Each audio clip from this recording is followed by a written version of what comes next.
Now, I'm going to do a lot of different kinds of experiments, and one of them is typified by this piece of apparatus here. This is what one might call an old faithful. The experiment that I'm going to do with this was first done in 1705. So it's a very old one. It was done by a man called Francis Hawksbee, who quite a lot of people think was the first and one of the great lecture demonstrators. And he did the experiment before the Royal Society. We have a clockwork mechanism that will ring the bell, but we've pumped out all the air from this bell jar, and so when I start it running, you won't be able to hear it. You can see the hammer hitting the bell.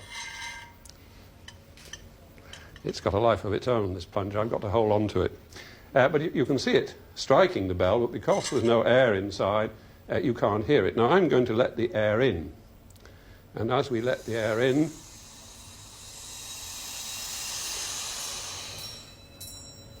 now I think you can hear the bell quite clearly. And that's a very nice experiment to demonstrate how air is needed for the transmission of sound.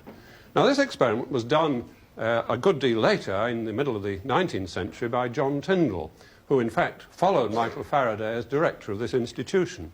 And here we have a picture in Faraday's book of this apparatus. And I think you can see, although the bell jar may be different, the actual clockwork is very much the same as the clockwork that we have in the bell jar there. And I think the fact that the hammer, this hammer here, is so similar to the hammer on that clockwork more or less proves that that is the original.